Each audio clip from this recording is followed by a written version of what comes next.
We live on a blue planet, a watery world. Most of it is ocean. Yet only 5% of our oceans have been explored. Anytime you jump in that sub and you go to a site and you start to explore, the fact that you might see something that nobody's ever seen before. The eyes of the world will be on North Charleston as the Coast Guard holds hearings on the deadly Titan submersible implosion. From what I understand, there will be officials from all these companies that were involved, whether it's the mothership, the Canadian mothership, obviously OceanGate, the U.S. Jack DiTullio studies and teaches maritime law to his students at the College of Charleston. He says this hearing is going to look at everything from the law to boundaries and safety. The IMO, the International Maritime Organization, didn't really have set laws at the time.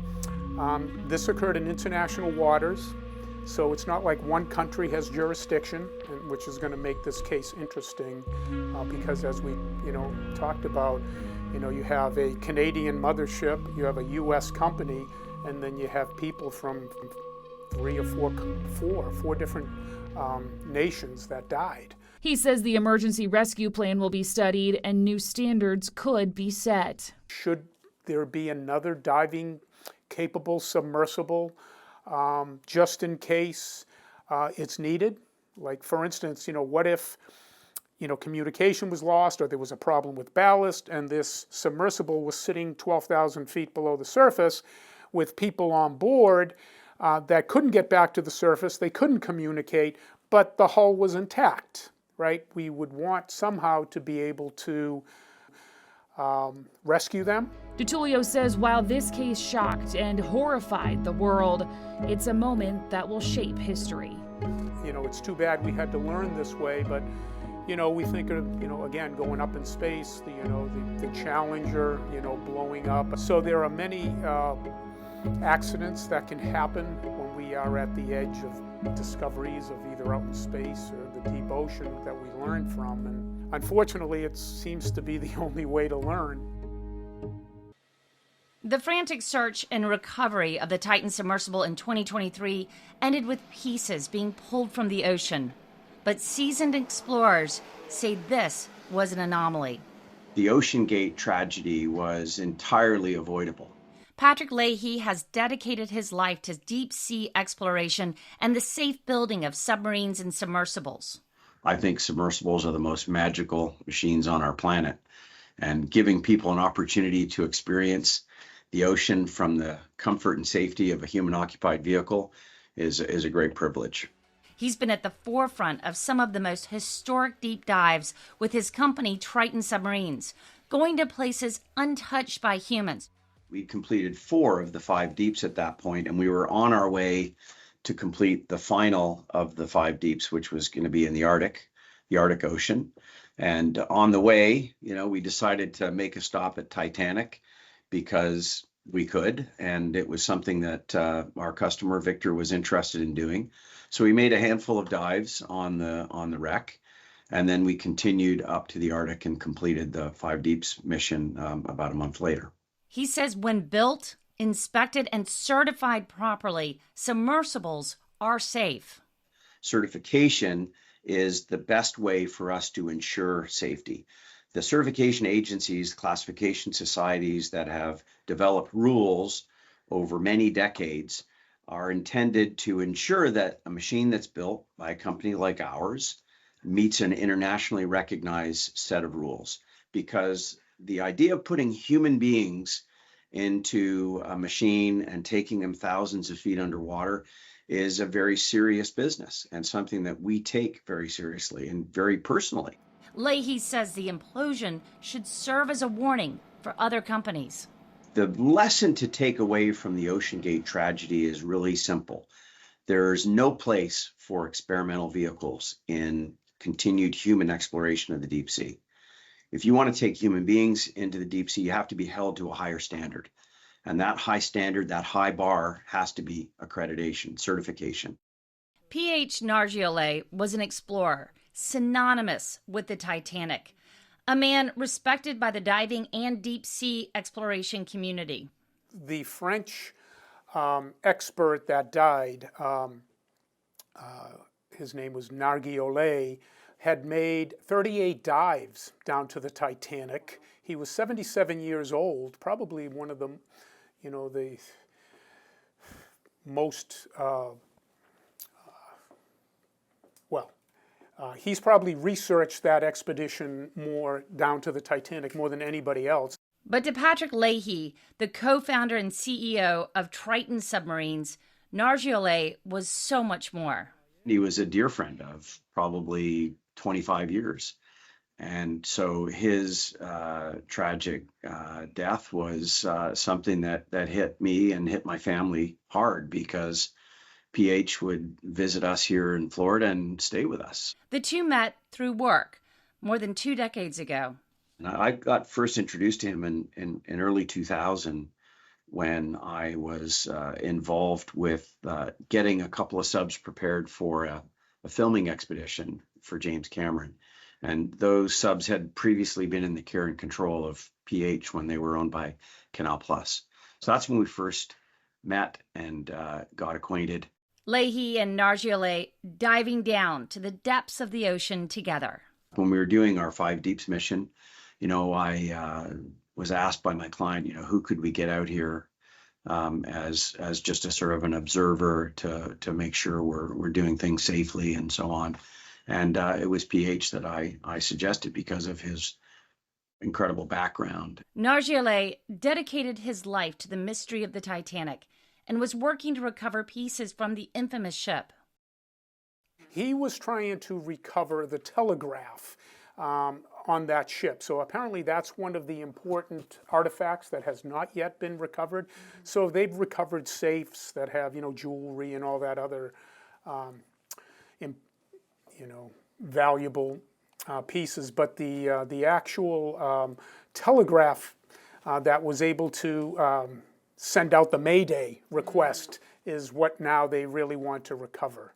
That insatiable curiosity is what Leahy thinks drove Nargeolet to board the OceanGate submersible. I will always be puzzled by his decision to go out there. And the only thing I can think is that he was so enamored by that wreck and the opportunity to dive on it again, because it really was a fixation for him. It was something he was keenly interested in. Now, Nargeolet's family believes OceanGate should be held responsible for the tragedy. In a statement, lawyers for the family say his life was tragically cut short due to the unfathomable negligence of the owners, designers, component suppliers, and manufacturers of the Titan sub. Henri leaves behind a grieving wife and 3 children, and we look forward to obtaining answers to how this could ever have occurred, to prevent this from ever happening again, and to seek justice on the family's behalf. The vehicle that he was in was one that we all had grave concerns about, and it should never have carried human beings. Period. According to a statement from the U.S. Coast Guard, their investigation into the fatal dive of the Titan submersible is a complex and ongoing effort. Initially, investigators expected a report to be released with their findings within a year of the disaster. That will now be delayed. 5 people were killed when the OceanGate submersible imploded. Company CEO Stockton Rush was among them. The sentence, "we lost comm," I think that would be a sentence I would never want to hear in my life again. The Coast Guard is giving 2 reasons for the delay: the need to contract 2 salvage missions to secure vital evidence and the extensive forensic testing required. OceanGate started taking tourists down to the Titanic on a one-of-a-kind submersible years ago. This was their first safety emergency. OceanGate immediately suspended exploration and commercial operations. And submersible vessel Titan was an unregistered, non-certificated, unclassed 22-foot manned watercraft. For all of Stockton's faults, and he was a difficult person to work with, he did want to get this thing tested, right, and inspected. Unsuccessful dives, massive equipment failures, and pieces falling off mid-trip, detailed in the first day of testimony. It's why the word experimental is in the waiver. Like, I made him put that in there. We argued for a long time over that word. for sure. But you cannot do that without letting people know that it's experimental. We do not have this qual. It's not certed. We also saw some of the final messages sent from the Titan, like this one from PH Nargeolet, one of the passengers and the man known as Mr. Titanic. He at one point wrote, "This is PH, lost systems and chat settings," but later wrote, "All good here." On June 22nd, 2023 at 10:50 a.m. local time, the Pelagic Research Services 6000 discovered the aft tail cone and other debris of the Titan. Presumed human remains were recovered from the Titan ocean floor site. Former OceanGate employees laying out issues. I stopped the 2019 Titanic dive because the data, the instrumentation that I put on it wasn't good, and I was fired for it. Rush complained about how long the safety and certification process took. He wanted me to buy off on the idea of going to the Titanic, and I told him no. You can't. Like, it's not clean. It's never been done before, right? We don't have classing direction on what good looks like. I said, nobody knows what good looks like or what it's supposed to look like. I said, but what I do know is it shouldn't look like that. Bonnie Carl, the former finance director, had concerns about who was making the machines. There were some young engineers, and by young I mean late teens, early 20s, without any experience that we were aware of, wrenching on the sub, and without supervision right there on them. She left the company in 2018. It became abundantly clear to me that OceanGate was not the place I wanted to work. If that was their attitude towards safety, then I didn't want to work for that company. I had full trust in David Lockridge, and if he wasn't there, then I could not be a pilot there. A contractor remembers the day of the implosion. That final day, on the 18th, that was the first day that we had where I saw the sun. The fog was gone, the ocean was calm. It's like, I don't know, somebody just blessed it that day or whatever, because it looked like a perfect diving day. Catterson was on the launch platform and says he was there when the submersible went under. When I came up, that's when I discovered that, in fact, there were no communications. And days later learned what happened to the sub and people on board. Everything I'd raised in the report, they had an excuse, they had an answer, and not one of them gave me any confidence, not one of them. You know, from cathodic protection to nothing. It was a disgrace. David Lockridge says he told OceanGate founder Stockton Rush for years the Titan submersible would not be a safe machine. We all voiced concerns about what was happening in terms of the engineering of Titan, and even more so when the components started arriving at the facility in Everett during 2017. He says he wrote a report for Rush and the board of directors outlining everything he felt needed to be fixed. I did this so that all my voice concerns were put down on paper, and so that they could actually go, wow, I can see where he's coming with this. There's a lot of things on this report that could affect the integrity of this hull. Instead of listening to him, Lockridge says the company fired him in 2018. Within a month of his dismissal, he went to OSHA to file an official safety complaint. He decided at that point my issues and my concerns about public safety, about the public going in the submersible, were serious enough that he wanted me, he said it to me, I knew nothing about this, to be put and placed under the Whistleblower protection scheme. And I did a formal interview process to be enrolled into that scheme on February the 8th, 2018. But OceanGate filed a lawsuit against Lockridge and his wife. OceanGate alleged breach of contract, including violating terms of contractual employment and discussing confidential information. He says the company wanted him to drop his OSHA complaint. They state that if I don't, they will contact previous employers, ex-spouses. OceanGate will contact US immigration.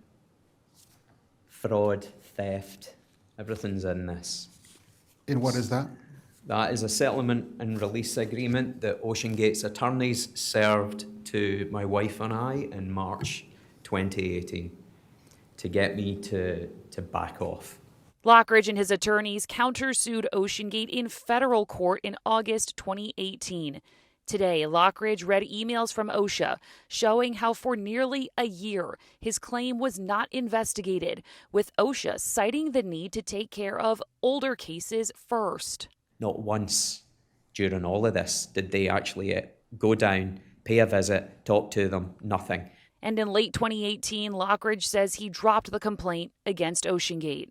So we decided to walk away from the lawsuits and informed OSHA of this, as they hadn't started working on my case.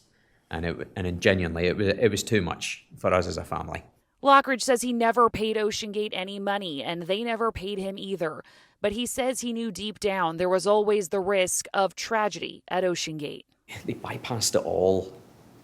It was inevitable something was going to happen. And it was just when. OSHA failed not only my family financially and emotionally, but stood by and did nothing to prevent further acts of retaliation from OceanGate.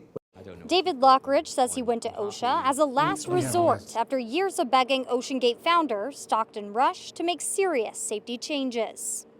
He was a control freak. That is it. It was his way or not at all. Lockridge says after officially becoming a whistleblower and entering witness protection, OSHA did nothing to address his concerns about submersible safety. I feel deeply let down and disappointed by the system that is meant to protect not only seafarers, but the general public as well. Exhausted and worn down, he eventually took a settlement agreement. I felt like there was no urgency on their behalf in getting this stopped. And at this point, the sub was already down at the harbour and going through trials in international waters. Lockridge feels every decision by Rush leading up to the Titan's implosion was driven by greed, ego, and ignorance. OceanGate's mission specialist Renata Rojas was a lifelong diver, and by her own admission, she said that she was obsessed with the wreckage of the Titanic. She'd been down there before. She had every intention of going back. But when she said goodbye to those 5 crew members aboard the Titan, that dream turned into a nightmare. And that did not end well. I saw 5 people smiling, looking forward to their journey. They were excited about what they're going to see, make sure you have your camera, that type of thing. As an explorer, Renata Rojas had already experienced that jaw-dropping awe of coming face to face with the Titanic on previous dives. I was one of the few that really took on the role of a mission specialist. I enjoyed it. It was fun. I was learning a lot. I was working with amazing people. Some of those people are the very hardworking individuals that we're just trying to make dreams come true. Rojas had been on several missions with OceanGate before Titan. Their latest experimental submersible imploded, but she paid to be there. She was a passenger and a volunteer, not an engineer. Rojas told the panel when things went wrong in the deep sea, it was handled professionally. But that also contradicted what Titan's former operations director, David Lockridge, told the panel Tuesday that he experienced. And it's why Lockridge says ultimately his relationship was severed with OceanGate CEO Stockton Rush after a trip to another wreck site in 2016. According to Lockridge, pandemonium ensued when the sub got stuck on the ocean floor. Both he, Rush, and Rojas were on board that mission. Eventually, it took one of the paying clients to turn round, and Renata, who you're interviewing on Thursday, she shouted at Stockton to give me the effing controller. She had tears in her eyes. I did see David Lockridge's account of the events, and he must have gone on a different dive. Nobody was panicking, nobody was crying, and there was definitely no swearing and yelling. From a scientist and paying passengers' testimony, we've learned OceanGate submersibles faced issues a long time before Titan imploded in June of 2023. From parts not working. Anyway, we get to the bottom to try to get neutral buoyancy, and as we start moving forward,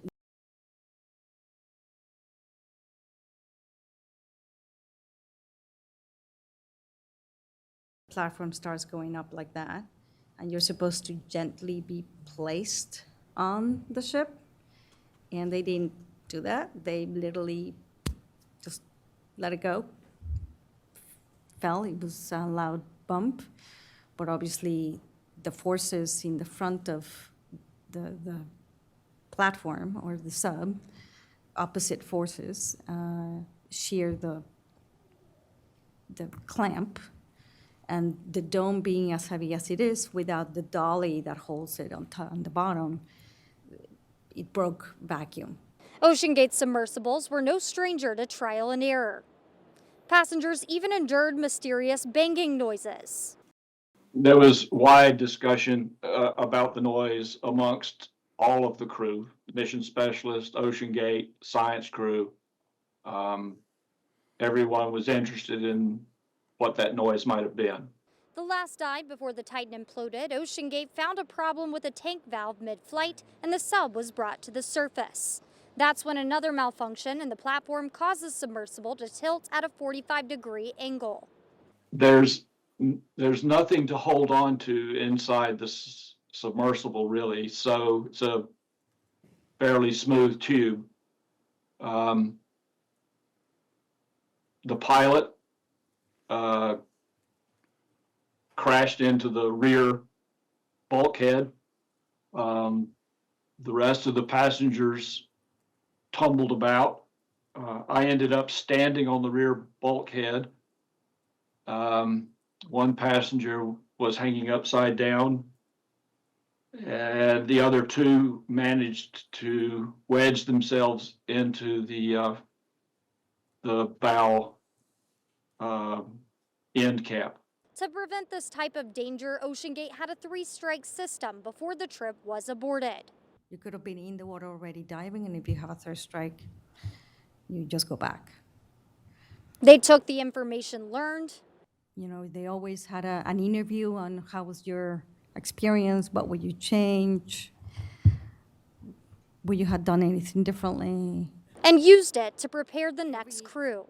Every briefing we had, problems in previous missions were mentioned to everybody on board. We kind of descended a little bit into the grand staircase because the skylight was gone, and so we saw all the normal iconic sites, and I wanted to investigate the area of the rupture, and I asked PH to get back there. Of course, there's a lot of current swirling around, and we briefly got stuck. It was just like pipes and things, and PH very quickly. When I say stuck, we weren't stuck. I doubt if it was more than a minute or two. And we were definitely stuck. Yeah. And just to clarify, the Titan was entangled with the wreckage of the Titanic. Would that be accurate? Yes. Of the Titan, with the loss of 5 lives on June 18th. At 12,500 feet was obviously dangerous, and Hagen said anyone who thought otherwise was just kidding themselves. Anyone that felt safe going to depths in the Titan was deluded or delusional. I mean, it was an experimental vessel. It was clear that it was dangerous. And anyone that wanted to go was either delusional if they thought it wasn't dangerous, or they were just embracing the sense of risk. I mean, it's kind of like jumping out of an airplane. I mean, you don't do it because it's safe. You do it because it's an adrenaline rush. And yeah, I would have gone back down again. I mean, that we weren't going down in search of safety. We were going down in search of adventure and exploration. Antonella Welby had just started at OceanGate in 2022, contracted to work from the surface as a Titan dove to the Titanic, but that did not work out for Miss Welby. On one dive, she sat on the nav and comms team, where she says there was a total breakdown on both fronts as the Titan tried to reach the wreck's vicinity. When Welby told OceanGate crew her concerns, she said she was kicked off that team. On the very next Titanic dive, it got worse. That's when there was a bang reported as the Titan resurfaced. As they were getting fairly close to the surface, I don't know what depth they were actually at, but they heard a bang as loud as an explosion. I later spoke to some of the people who had been in the small boats helping with the launch and recovery, and one of them told me, I recall clearly, one of them told me they heard it from the surface. Well, and Welby said she tried to blow the whistle on OceanGate to its own board of directors, but she was warned that there was a non-disclosure agreement that she had signed that prevented her from speaking up. And she did not do so and was very sad during this Titan hearings, listening to her talk about that part of it as well. When we started OceanGate, it was just me and Stockton and a commitment to each other that we were going to make this work. He was going to put in money, I was going to run the business. At the beginning, Sonlene and Rush had no intention of building submersibles themselves, but they quickly found out no subs met the requirements for the dives they were planning to take. If you wanted to keep the business going, you got two choices. You either change your business model or you find a better engineering solution. And Stockton, being the engineer that he was, he opted for finding a better engineering solution. Sonlene says being the engineer he was, Stockton opted for a solution, and they decided they would buy subs, bring them back to the U.S., and strip them down and then rebuild them with a carbon fiber hull. Needing to bring the cost down, OceanGate started looking at making their subs oceanographic research vessels. We're trying to figure out how we could get funding to fund the researchers who did not have the ability to pay for these kinds of expeditions. While Rush and Sonlene planned for many expeditions, Sonlene ultimately decided to leave in January 2013 and pass the CEO title to Rush. Even though it was my decision, it was one of the hardest decisions I had to make to leave this company, because while I was there, I told many of my friends, I thought this was going to be the last job I ever had. He hopes others will be inspired by the mission he and Rush started 15 years ago. He says exploring the deep blue in some way preserves the legacies of the 5 who lost their lives. You know, this can't be the end of deep ocean exploration. This can't be the end of deep diving submersibles, and I don't believe that it will be. Founder of Roatan Deep Sea Exploration, testified today he and OceanGate's co-owner, Stockton Rush, have known each other for over 10 years. With the understanding that one day, somewhere, when the carbon fiber vehicle was done, that I was going to get a ride, which is basically what happened. Stanley says it was Russia's carbon hull's second dive in the Bahamas. We could have easily gone a little deeper, and that would have been a better test, but I think that was an indication of his lack of faith in that vessel. Loud noises, an unusual request. It wasn't long on their trip before Stanley wanted to resurface. I believe I was the first one to drive, but he basically insisted, it was his idea, nobody asked to drive, had each of us drive. And I think that was his kind of sick way of, if we had imploded, we were a little bit in control of our own destiny. When they returned to land, Stanley emailed Rush for months saying he believed the sub had an issue. He wrote, quote, "The only question in my mind is will it fail catastrophically or not?" From a business perspective, the whole thing seemed completely premature. It wasn't until later Stanley learned the carbon hull he was in had been struck by lightning before the dive.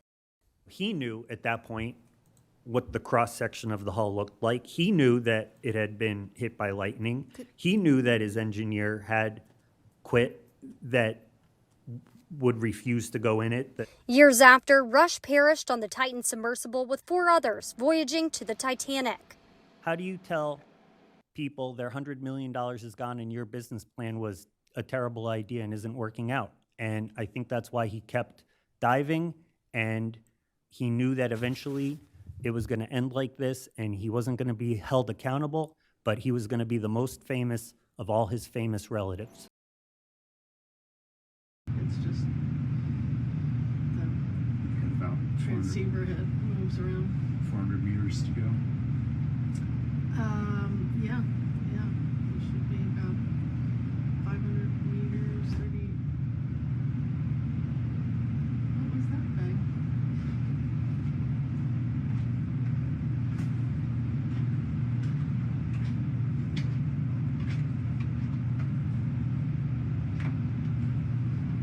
Drop 2 weights.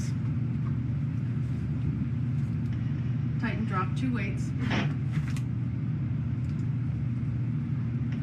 Copy. Titan drop 2 weights.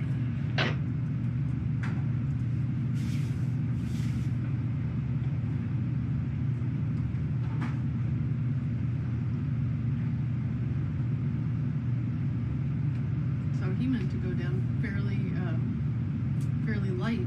Didn't think that exactly what happened.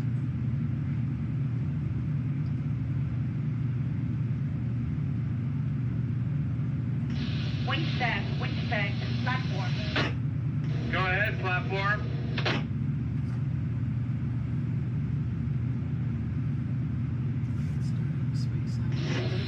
We're going to diver 419, please dive equipment checklist. And there's a line that says spare expert, more than 5 available. Say again. Right here. Repeat last. Diver 419, please dive equipment checklist. A line says, spare deck bricks, more than 5 available. The platform was light, therefore we need more bricks here, correct? Negative. Yeah, well, the platform, those weights can be on the platform and just be ready to transfer to the sub. Roger that. Thank you for confirming. We've lost tracking. Can you confirm how many bricks are on the platform currently? Put together by a third-party engineering firm, the Coast Guard Marine Board of Investigations leaned in as we all got a clear picture on what happened to the Titan. One of the reasons Bart Kemper's engineering firm got involved is William Conan, the chairman of the Marine Technology Society. Conan raised a red flag before the Titan imploded about the integrity of the structure, particularly the windows. They failed testing at shallower depths than the Titanic dive. He asked Kemper's engineering firm to test that window design. That was 2018, 5 years before the implosion. Kemper says he also saw major flaws after additional analysis. He sent the concerning window reports to OceanGate and assumed wrongly that its CEO and co-founder, Stockton Rush, would act based on a previous conversation with Rush. He made it very clear that I may have an aerospace degree, but I'm not the engineer. I'm going to hire an engineer who knows what they're doing. I just met the man. I didn't know him. That to me seemed absolutely reasonable. But that's not how it worked. Surprisingly, Rush went forward with his plans to dive into the deep sea with Titan, despite these concerns. Somewhere they changed their mind. And I don't know when it happened, but there was a change.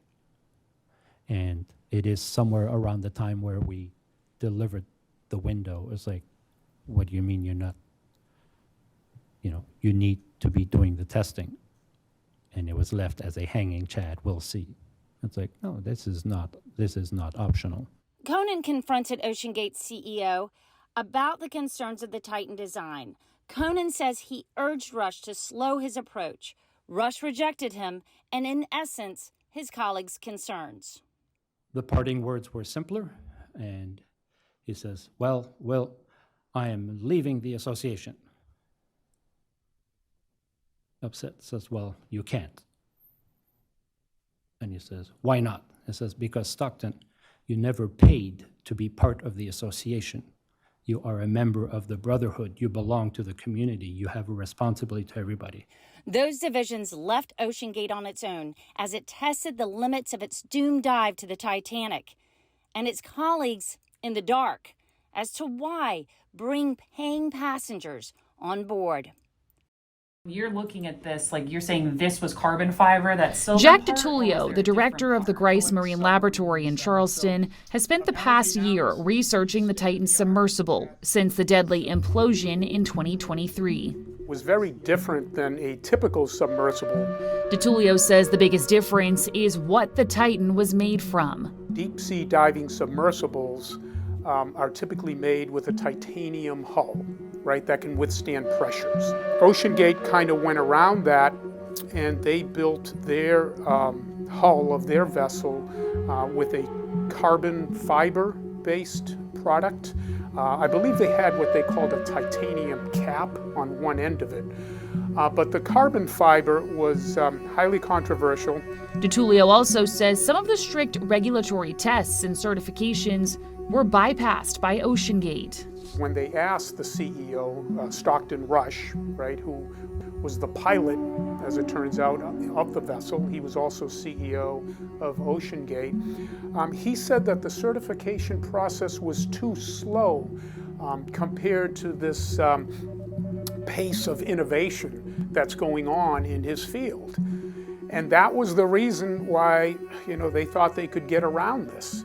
He says there's a reason submersibles are made with titanium. It's so they last as they make multiple dives into the deep. From my understanding, titanium will last high pressures for long periods of time without becoming weaker. Whereas carbon fiber may initially be able to withstand really high pressure, but over long periods of time can be weakened. This Titan vessel, I read, had made 91 dives, 11 of which were down to the depth of the Titanic, so down at 4,000 meters. When a carbon fiber hull is exposed to those pressures, when it might become brittle and just give way, which is apparently what happened. So just how much pressure was potentially weighing on the Titan? You can calculate that down at about 12,500 feet, there's about 875,000 pounds of pressure per square foot of surface area. And so obviously, when that hull gave way, I would imagine it was just an instantaneous implosion.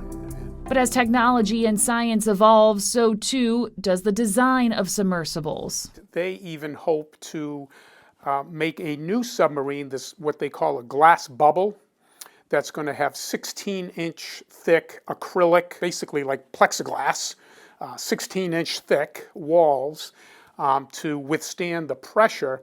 And they're going to have this bubble that will allow people that go down to the Titanic to kind of have like a panoramic view. Let's see what the ultra deep looks like. It says this one is full ocean depth, right? And for the first time in history, will allow us to experience with our own eyes the wonders and mysteries of the ultra deep sea.